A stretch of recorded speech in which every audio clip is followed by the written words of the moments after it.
Aussi salutations à ceux qui nous regardent via Internet. On veut les bénir aussi, qu'ils reçoivent la grâce de Dieu là où ils sont, quelle que soit leur situation. Croyons que Dieu veut parler à chacun d'entre nous. Il suffit d'ouvrir notre cœur. Amen. C'est beau ce que Dieu fait. Il suffit d'ouvrir notre cœur et comme une fleur, Dieu veut...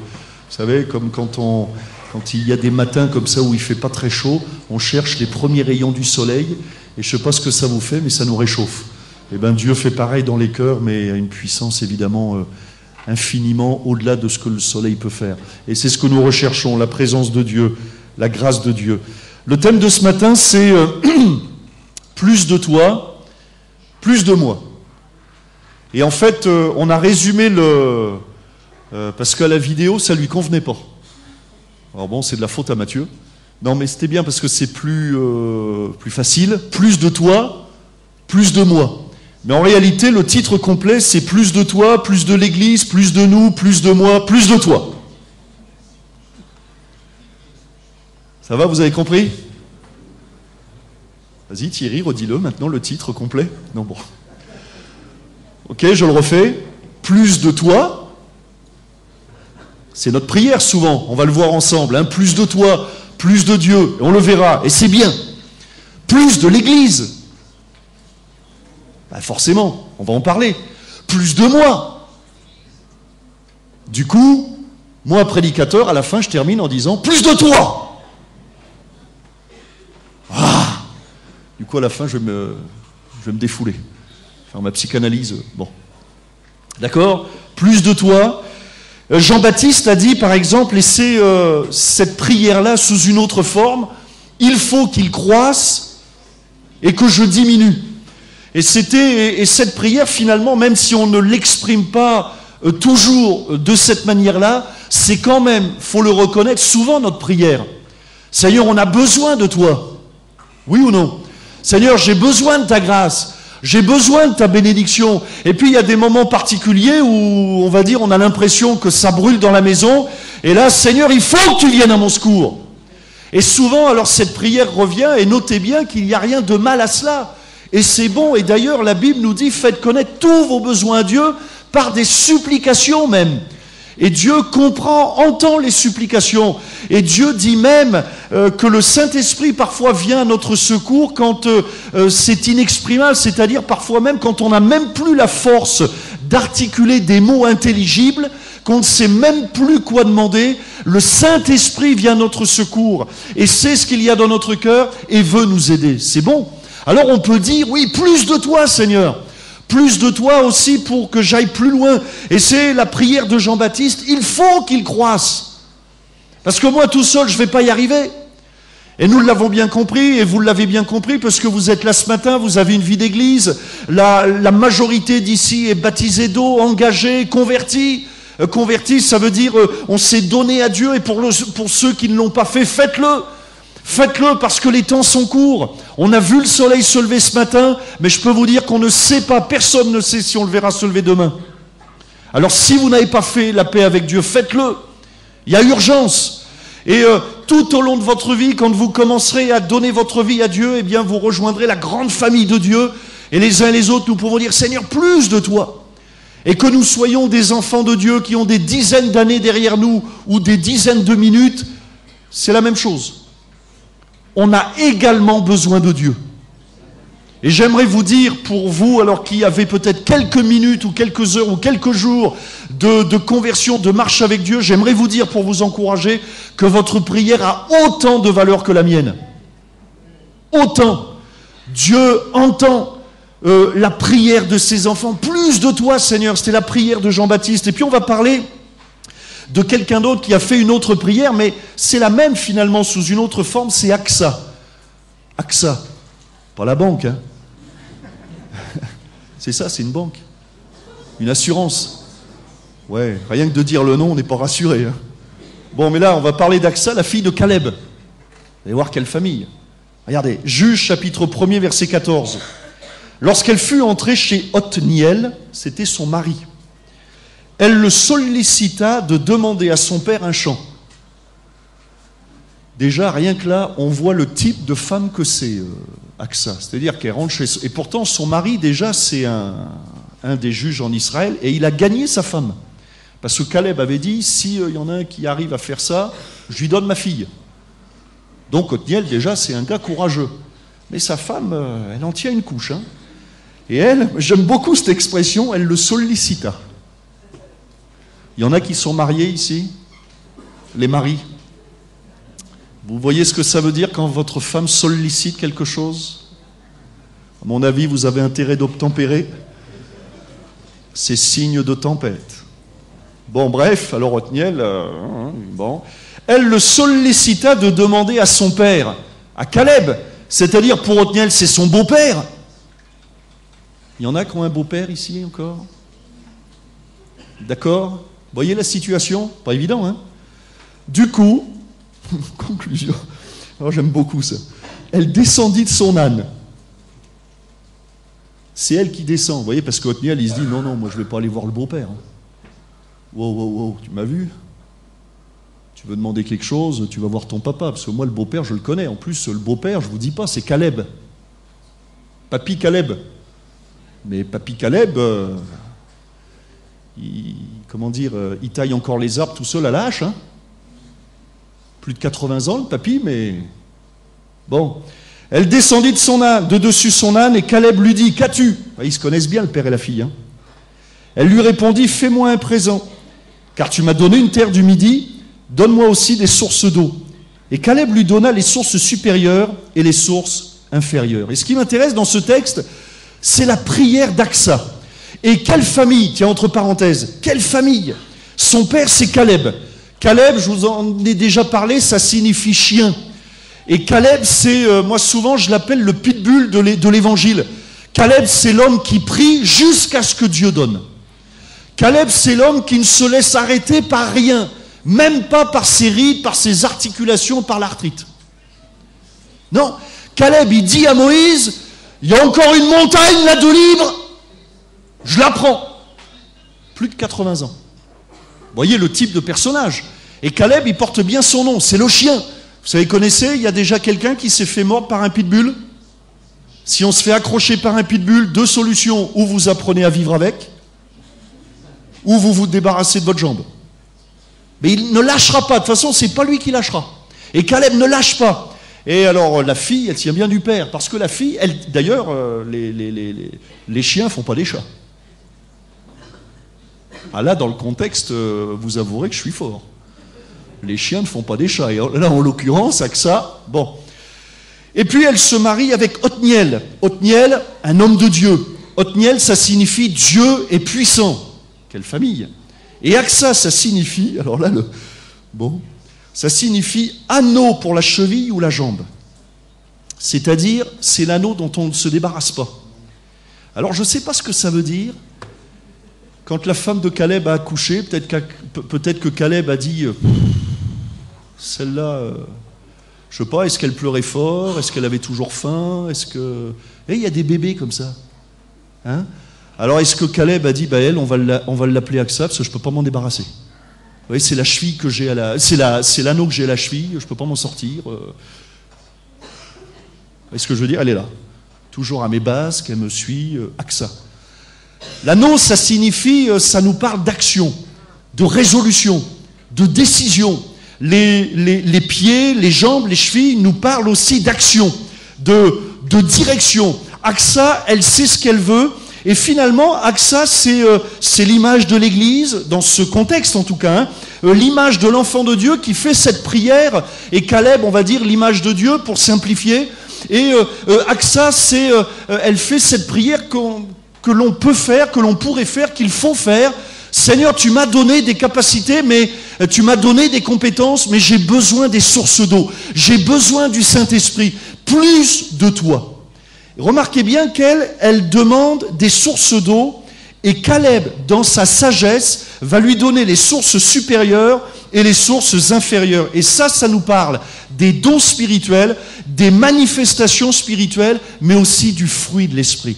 Plus de toi. Et vous allez comprendre tout au long de cette prédication que Dieu veut répondre à cette prière, plus de toi. Dieu veut agir au travers de nous. Dieu veut se servir de nous. Dieu veut qu'il y ait au milieu de nous des manifestations spirituelles. Mais imaginez des manifestations spirituelles sans le fruit de l'esprit. Imaginez des guérisons miraculeuses sans amour. Et c'est pour ça que Caleb donne les sources supérieures. Et Dieu veut nous donner les sources supérieures, celles qui jaillissent, celles qui se voient, celles qui nous permettent de chasser des démons, celles qui nous donnent cette autorité de marcher sur le serpent et sur le scorpion, celles qui nous permettent d'invoquer la guérison quand il y a la maladie, celles qui nous permettent de prier, de voir les miracles de Dieu. Et là, normalement, vous dites Amen. Et on dit, Seigneur, plus de toi, oui ou non? Mardi soir, comme vous serez tous à la réunion d'évangélisation, on prie, on dit, Seigneur, plus de toi. Et oui, moi le premier, mon cœur saigne quand je vois un malade qui vient à l'imposition des mains et qui repart avec sa maladie. J'ai pas, moi, toutes les explications, mais quelque part, je suis remué, je dis, Seigneur, il n'y a pas de raison. Ton nom est au-dessus de tout autre nom. Alors, moi le premier, comme vous, je dis, Seigneur, plus de toi. Plus de toi. Que ta lumière, elle luise, qu'au milieu de nous, celui qui ne te connaît pas puisse comme voir, comme l'apôtre Paul dit, on ne veut pas venir simplement avec des mots, mais avec une démonstration d'esprit et de puissance. Que le démon au milieu de nous ne puisse pas supporter ta présence, Seigneur. Voyez, que les démons reculent à l'annonce de ta parole, plus de toi. Mais Caleb aussi, dans sa sagesse, donne les sources inférieures.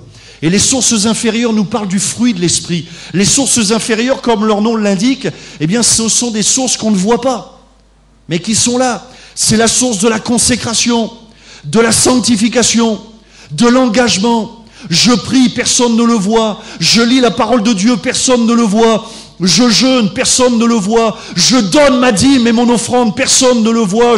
Je m'en vante pas, mais je le fais. Source inférieure. Et frères et sœurs, s'il n'y a pas les sources inférieures, la source supérieure va tarir. L'un va avec l'autre. Et Caleb n'a pas donné qu'à Aksa les sources supérieures, parce qu'il lui fallait aussi les sources inférieures. Et nous avons besoin, parce qu'on est tous comme Aksa. Tous, on a un champ. Tous, frères et sœurs, amis, on a un champ. C'est quoi un champ? C'est une responsabilité. Bon, je vais revenir à ma personne, vous m'excuserez, mais c'est moi que je connais le mieux. Hein. Mais je sais le champ que Dieu m'a confié au niveau de l'évangélisation. Dieu m'a confié un champ. Vous voyez ce que je veux dire? Une responsabilité. Dieu m'a accordé un ministère d'évangélisation. Et Dieu me dit, voilà le champ, voilà, mais j'ai besoin. Et comme Aksa, je viens auprès de Dieu dire, Seigneur, j'ai besoin. Tu m'as donné un champ, mais il n'y a rien qui peut pousser si le Saint-Esprit ne vient pas. Et on est tous pareils. Isabelle Agolu, son chant, c'est les enfants. Marie, son chant, c'est la musique, la louange, l'évangélisation. Alain Guedu, son chant, c'est la responsabilité, le pastorat, la direction d'église. C'est un chant. Pour l'un, ce sera les enfants en bas âge. Pour l'autre, ce sera la musique. Pour l'autre, ce sera le piano. Pour l'autre, ce sera le travail social. Selon que c'est le travail social. Il y en a, et puis ça se voit, je vais vous dire, quand on vous entend prier, quand vous priez, ah ben oui, encore faudrait-il prier. Mais dans vos prières, vous savez, c'est très facile pour nous les pasteurs de voir ce que vous avez dans le cœur. Hein. Quelqu'un qui mange des enfants tous les jours, enfin qui mange, hein, qui prie pour les enfants, etc. On se dit, ah tiens, celui-là, il a peut-être à cœur les enfants. Celui qui n'arrête pas de nous bassiner avec les jeunes, il a peut-être à cœur les jeunes, voyez. Et là on discerne, voilà le champ que Dieu t'a confié. Mais ça ne suffit pas. Pour que ça pousse, il faut les sources supérieures et les sources inférieures. Comprenez? Moi je parle, comment dire, j'essaye de faire des messages qui sont intelligents, etc. Bon, mais ça ne suffit pas. Et comme Aksa, je viens auprès de mon Père. Comme Aksa, je viens auprès de mon Père, je dis, Seigneur, donne-moi des sources d'eau.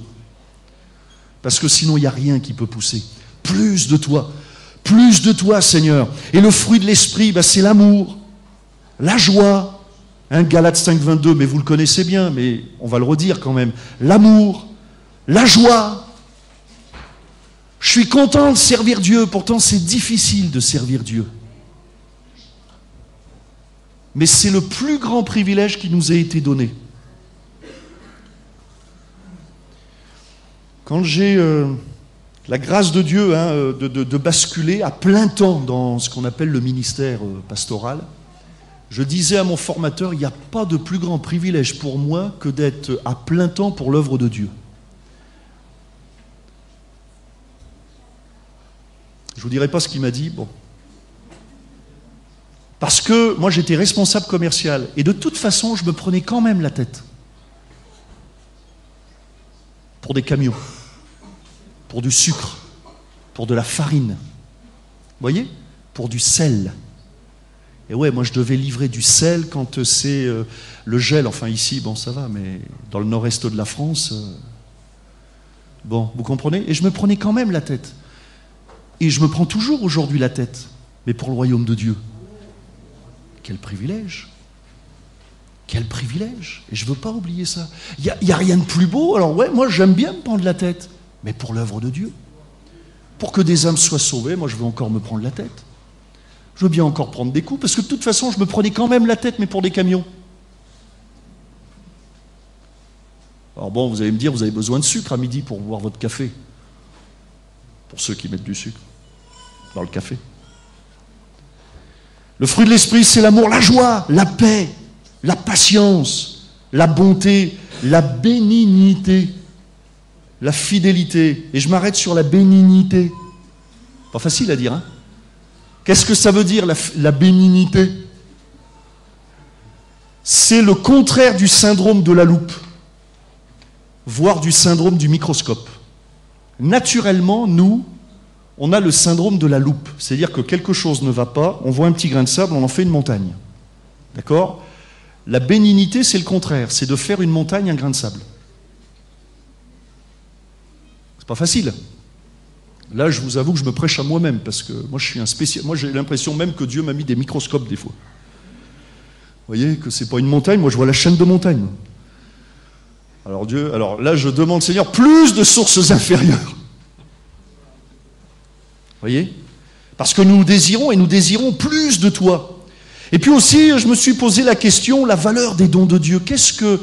Tout à l'heure, on parlera, je terminerai avec ça en disant plus de moi, il faut se donner. Bon, mais maintenant... moi j'ai un message en évangélisation qui s'appelle « Combien ça coûte ?» Combien ça coûte une vie, etc. Mais posons-nous la question, frères et sœurs, combien ça coûte une prière bénie?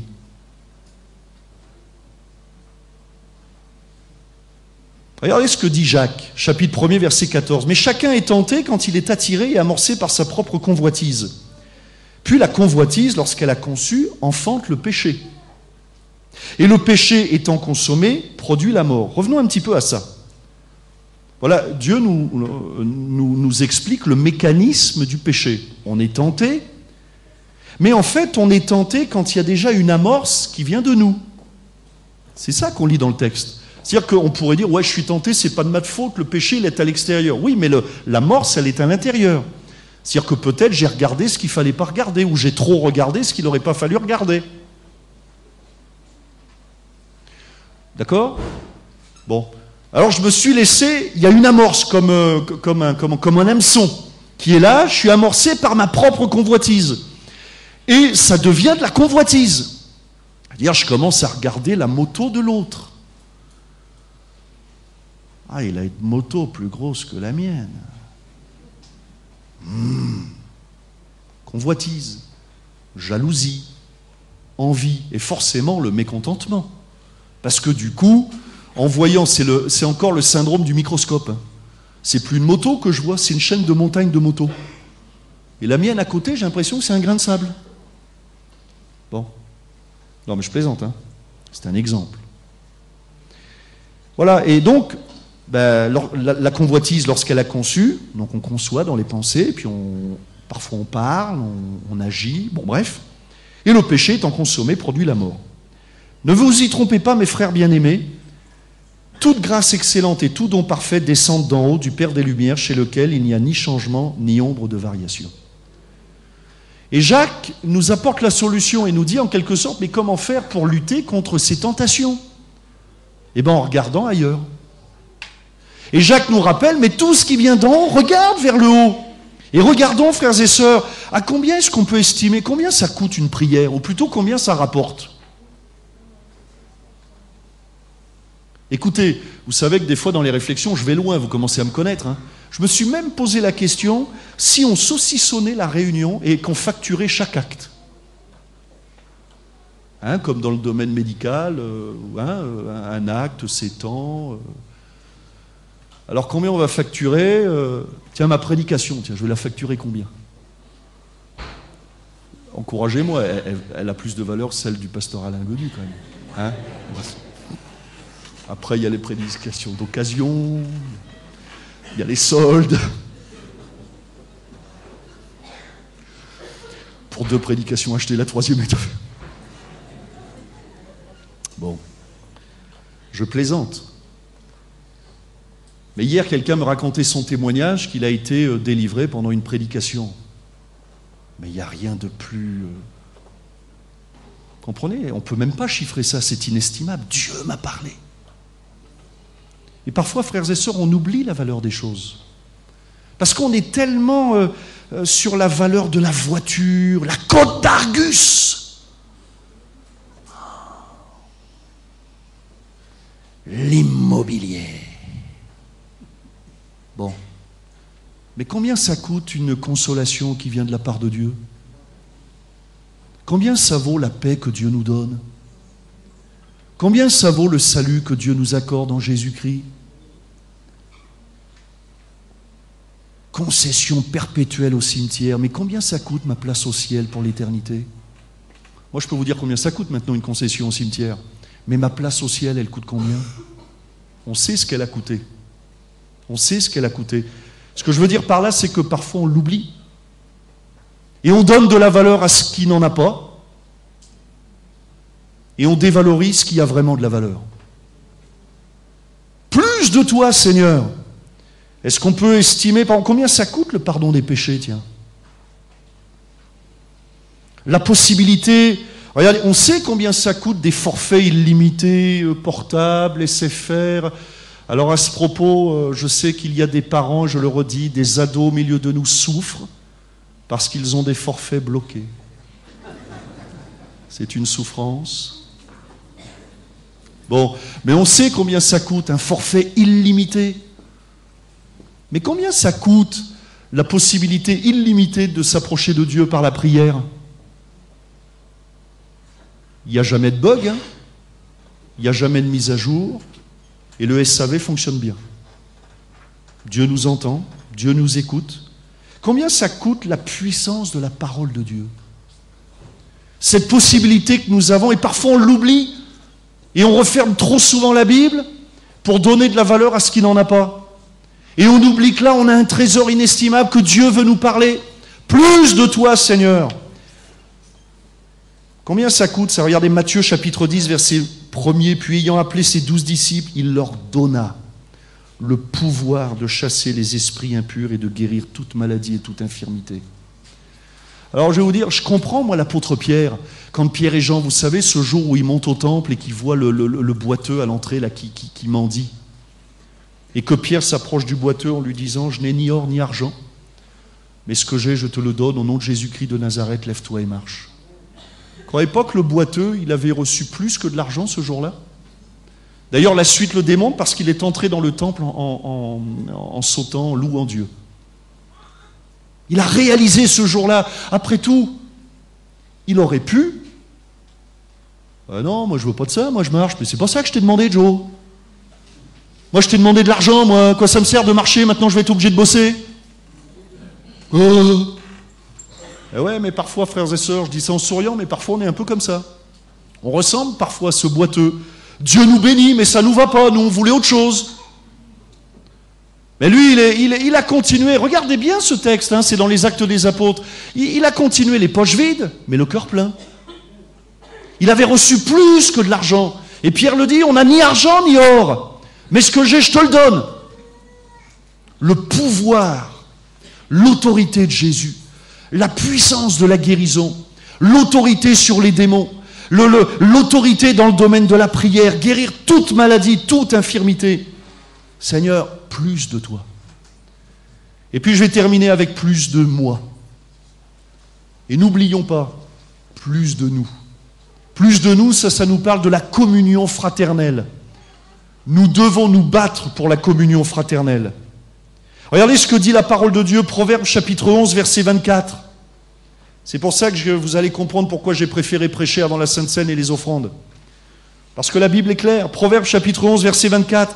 Tel qui donne libéralement devient plus riche. Et tel qui épargne à l'excès ne fait que s'appauvrir.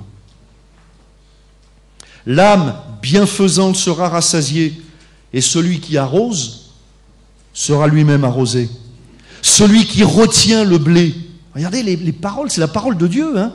Celui qui retient le blé est maudit du peuple. Mais la bénédiction est sur la tête de celui qui le vend. Celui qui recherche le bien s'attire de la faveur, mais celui qui poursuit le mal en est atteint. Celui qui se confie dans ses richesses tombera, mais les justes verdiront comme le feuillage. Et on est bien obligé de dire Amen. Voilà les principes de Dieu. Seigneur, plus de toi. Et on est comme AXA, on vient auprès de notre Père. Seigneur, j'ai un champ. Je sais que j'ai une responsabilité. Mes frères et sœurs, on a un champ, mais va bien falloir qu'il y ait quelque chose qui pousse. Vous êtes déjà posé la question? Déjà, il faut que ça pousse. Sinon, vous connaissez la parabole des talents. Celui qui n'a rien fait pousser, il est rejeté de Dieu. Alors, Seigneur, voilà, moi, je veux faire pousser, mais j'ai besoin plus de toi. Et j'aimerais vous dire qu'à chaque fois qu'on demande à Dieu plus de toi, Dieu nous répond plus de toi aussi. Ça revient à plus de moi. Plus de moi. Et que ce soit aussi notre prière, frères et sœurs, de donner notre vie. Hier, on parlait avec les responsables, et j'expliquais, entre autres, Pasteur Alain Guedu est intervenu, puis à un moment donné, dans mon intervention, je disais que je remarque quand même que les églises oublient, deviennent égoïstes. Je parle des églises en général, je ne m'adresse pas à Limoges en particulier, comprenez bien. Mais je trouve quand même, c'est dans l'air du temps que les églises deviennent égoïstes. Qu'on en devient maintenant à, voilà, on vient le dimanche, on prend notre petit gobelet de vin, ou de jus de raisin, on prend notre petit morceau de pain, on donne notre petite offrande, ou pas, et puis on est reparti pour la semaine. Mais ça, c'est pas l'évangile. Je vois pas ça, moi, dans l'évangile. Je vois pas que Jésus nous dise, viens prendre ton petit gobelet, mange ton morceau de pain. Comprenez bien, je suis pas en train de dénigrer la Sainte Seine, c'est pas ça du tout. Mais au contraire, de remettre la Sainte Seine dans son contexte. Parce qu'après tout, prendre le pain et le vin, ça a quand même une valeur. Il me semble que quand on rompt le pain, parce que c'est ça le pain, c'est rompre le pain, il me semble que ça signifie beaucoup à propos justement de la communion fraternelle. Je romps le pain. Et puis prendre le vin nous amène au sacrifice de Christ qui nous amène à notre propre sacrifice. Oh, j'ai pondu une phrase ce matin, alors là vous pouvez citer, c'est de Bruno Gauthier. Ah ouais, là je suis fier, je le dis aux internautes, ça passera dans le top chrétien. Éric Sellerier, écoute-moi. Écoutez-moi bien. Celui qui commence avec la couronne finira à la croix. Celui qui commence à la croix recevra la couronne. Ça va? Parfois on veut commencer à la couronne. Dieu nous donne rendez-vous à la croix. Voilà ce que Dieu cherche. Plus de toi, et Dieu nous répond plus de toi. Plus de moi. Et frères et sœurs, je serais mal à l'aise si je ne vous le disais pas, je me prêche à moi-même en premier. Hein. Ça va? Que ce soit bien clair. Hein. Donner ma vie, donne ta vie. T'es bien? Combien ça coûte l'intelligence, au fait? Si on parle de ça, combien ça coûte l'intelligence que Dieu nous a donnée? Il y a au milieu de nous des frères et sœurs qui ont reçu des capacités intellectuelles qui leur permettent d'exercer des fonctions, et on bénit Dieu et on prie pour ça. Et on prie pour que nos enfants aussi plus tard aient des postes clés dans la société. Mais l'intelligence, frères et sœurs, vous l'avez achetée quelque part? Il faut me dire, hein, parce que moi j'en ai besoin. Vous avez été dans un magasin payant 3 fois sans frais On la reçoit de Dieu. On n'y peut rien.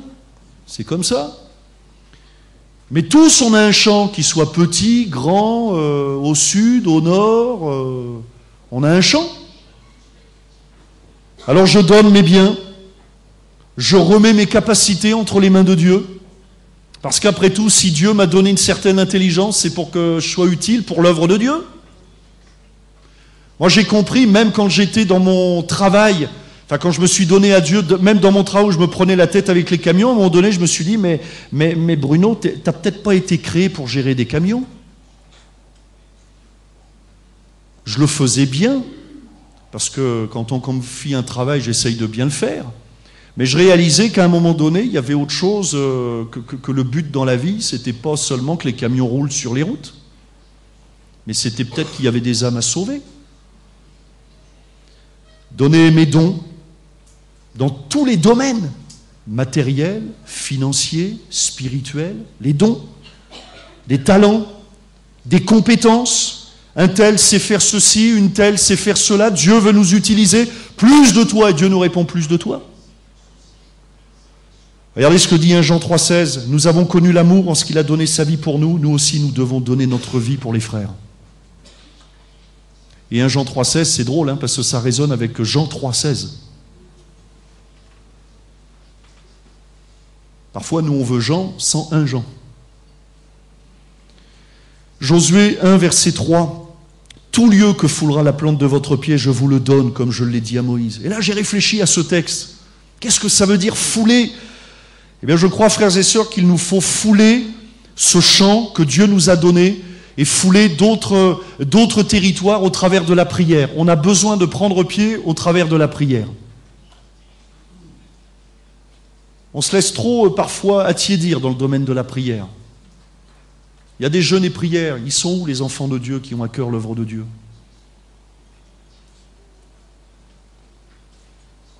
On a des soirées d'évangélisation. Ils sont où ceux qui ont à cœur les âmes ? Il faut à un moment donné qu'on soit cohérent. Comprenez bien, il n'y a pas de condamnation, de mépris de ma part, parce que je sais que pour certains, c'est pas possible, c'est pas possible, c'est pas possible. Après tout, c'est vous devant Dieu. Mais on ne peut pas ne pas dire les choses. Plus de toi, plus de toi. L'église, ça ne pousse pas tout seul comme un champignon, et on aimerait bien, Dieu sait qu'on aimerait bien, avec Alain, que l'église pousse toute seule, qu'on se réveille demain matin, hop, 2000, la semaine d'après, hop, 20 000, cling, bonus. Eh bien, c'est pas comme ça. C'est pas comme ça, Dieu dit plus, nous on dit plus de toi, et Dieu me dit, plus de toi. Parce que c'est de nous dont Dieu veut se servir. Et il nous faut fouler au travers de la prière. Quel terrain est-ce que je suis en train de fouler au travers de la prière, de mon engagement ? Savez-vous qu'à chaque fois que je m'engage pour Dieu, c'est comme si je prenais des arts ou des hectares au diable. Chaque fois que je donne à l'œuvre de Dieu, c'est comme si je disais cet argent-là, c'est pas le diable qui l'utilisera, c'est Dieu qui l'utilisera. Et pour vous mettre à l'aise dans le domaine des offrandes matérielles, moi je ne donne pas à une personne, je donne à l'œuvre de Dieu. Après c'est Dieu qui gère. Moi, je donne rien au pasteur Alain ou à moi-même. Je donne à l'œuvre de Dieu. Après, c'est Dieu qui distribue comme il veut. Par contre, je prie pour le trésorier. Ah bah ouais, soyons clairs. Moi, je donne de l'argent, mais il faut que ce soit bien utilisé. Alors, je prie. Comprenez ?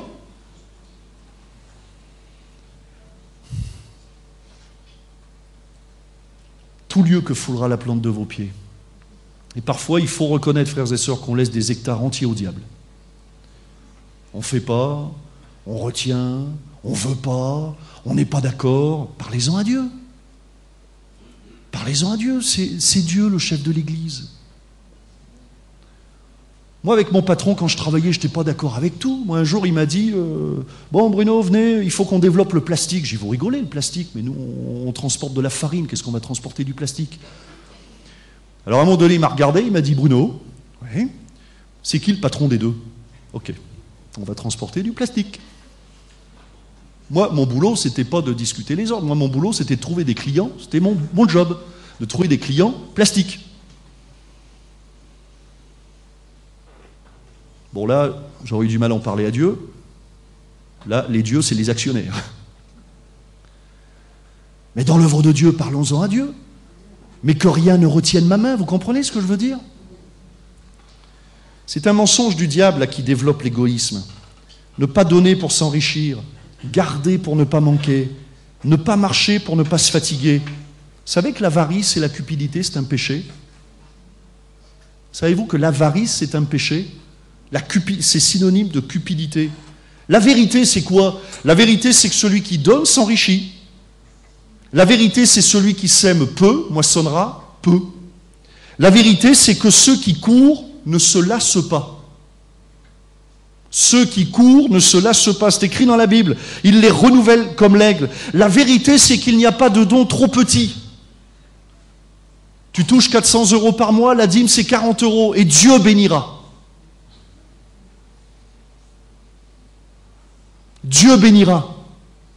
Mais vous comprenez, quand on donne de l'argent ou autre chose, du temps, vous savez à quoi il faut? Je vais vous raconter une histoire. Jésus a parlé de l'évangile à Pierre. Pierre a parlé de l'évangile à Tartampion. Tartampion a parlé de l'évangile à Tartampionne, à Tata, à Mémé, à Lolo, à Lulu, à Jojo. Et puis un jour, Jojo a parlé de l'évangile à un jeune qui se trouvait dans le sud de la France. Et puis ce jeune, il s'est retrouvé à chanter l'évangile dans le sud de la France, près d'une ville, dans une ville qui s'appelle Pamiers. Et là, il y avait une dame nommée Mamé qui entend l'évangile. Mamé a parlé à Gisèle. Gisèle a parlé à Jean-Claude. Jean-Claude a parlé à Bruno. Pourquoi je vous dis ça? Parce que le Tartampion, quand on sera au ciel, ce Tartampion, il viendra peut-être me voir en me disant « Mais Bruno, t'es aussi le fruit de mes prières, de mon témoignage. » Vous savez quoi? Moi, j'aimerais aussi pouvoir marcher dans le ciel et puis saluer tous ceux qui ont été sauvés parce que j'aurais donné quelque chose.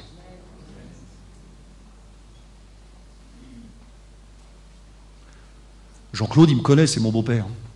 Mais il y en a des tas qui ont prié pour moi qui ne me connaissent pas. Parce que là, je cite des noms, vous comprenez? Mais vous faites le bilan de ceux qui ont témoigné, de cette église qui a prié. Cette église, loin d'être parfaite. Mais en attendant, dans Limoges, il y a toujours une œuvre de Dieu. Et on passera. Mais l'œuvre, elle restera. Et moi, je ne veux pas tomber dans des combats, comme dit Paul, qui ne nous regardent pas. Paul dit combat le combat de la foi. Et c'est quoi le combat de la foi? Encore une fois, frères et sœurs, n'oubliez pas qu'un jour, on marchera dans les allées du ciel. Et mon désir, et votre désir, ça doit être le même, c'est qu'on puisse dans ce ciel saluer un tel et dire, ouais, lui, qui vient de me voir, dise Bruno, je suis là, parce qu'un jour tu as donné une offrande, parce qu'un jour tu as prêché, parce qu'un jour tu as prié pour moi, tu ne me connaissais pas, je suis sauvé. Ça, ce sera notre récompense. Que Dieu nous aide à ne pas retenir notre main. Je ne veux pas retenir ma main pour la Sainte Seine. Je veux prendre la Sainte Seine en disant, Seigneur, plus de toi. Je vais demander aux musiciens qui remontent. Plus de toi. Comme les musiciens, donnez vos instruments à Dieu. Et que vous puissiez aussi saluer dans le ciel et dire, ouais, je te salue David, je te salue Marie, je te salue Zout, je te salue Sylvie, parce que c'est le jour où tu as chanté que j'ai été béni. Je te salue Alain, parce que tu as prêché un jour et ça a touché mon cœur et je suis là, parce que c'est bien sûr qu'on n'est pas, comprenez bien, je ne veux pas me prendre pour le sauveur, Jésus est mort à notre place, vous comprenez? Mais on est tous des éléments dans la chaîne. Et cette chaîne, elle a démarré avec Jésus. Bien sûr que tous, on remettra nos couronnes aux pieds de Jésus. Mais quand même, moi je voudrais me promener dans le ciel, dans l'éternité, et pouvoir quand même saluer toutes celles et tous ceux pour qui j'aurais prié, pour qui peut-être ma petite offrande, elle aura servi à quelque chose. Parce qu'après tout, l'offrande qu'on donne, c'est pour l'œuvre de Dieu. C'est pour l'œuvre de Dieu. Moi, je ne donne pas à une personne, je donne à l'œuvre de Dieu. Je donne à l'œuvre de Dieu. Et il n'y a pas de don trop petit. C'est 40 € parce que tu touches 400, c'est 40 €. C'est 400 € parce que tu touches 4000 €, c'est 400 €. Je vous parle clairement, c'est la dîme. La dîme. Mais je veux pouvoir marcher dans le ciel en saluant ces gars-là, ces filles, et puis dire, ouais, tu vois les euros que tu as donnés, ça m'a permis d'entendre l'évangile. parce que j'ai entendu l'évangile dans un travail social, dans une campagne d'évangélisation, ou tout simplement parce qu'il y avait une église à Limoges. Mais quand on commence à retenir sa main, vous savez ce qui se passe? Il n'y a plus rien. Avec Marie, moi on a visité les 7 églises de l'Apocalypse. Vous savez, Laodicée, Smyrne, je les ai visitées, moi, les 7 églises. Vous savez ce qui reste de ces 7 églises? Des ruines. Des ruines. Il n'y a plus rien. Ben, je ne veux pas que cette église de Limoges, ce soit une ruine. Il n'y a plus rien. Pourquoi? Parce qu'à un moment donné, la chaîne a dû s'arrêter. À un moment donné, on a commencé à retenir sa main. À un moment donné, on a commencé à ne pas être d'accord. À un moment donné, on a commencé à faire ce qu'on veut. À un moment donné, on a commencé à dire oh, allez, on va arrêter de prier. On va arrêter de venir à l'évangélisation. On va arrêter de jeûner. On va arrêter de donner. Et quand on se promène dans ces églises de l'Apocalypse, c'est plus que des ruines. Des ruines, vous entendez? Des ruines, des cailloux. Ben, je ne veux pas de ça pour l'église. Nous, on veut que cette église, elle grandisse. Et puis qu'on aille dans le ciel de gloire. Et puis que des hommes et des femmes nous saluent en disant bah, tu as agi, tu as prié, tu as donné. Et je suis là. Une partie parce que tu as prié. Il n'y a pas de don trop petit. Mais il n'y a pas de don trop grand non plus.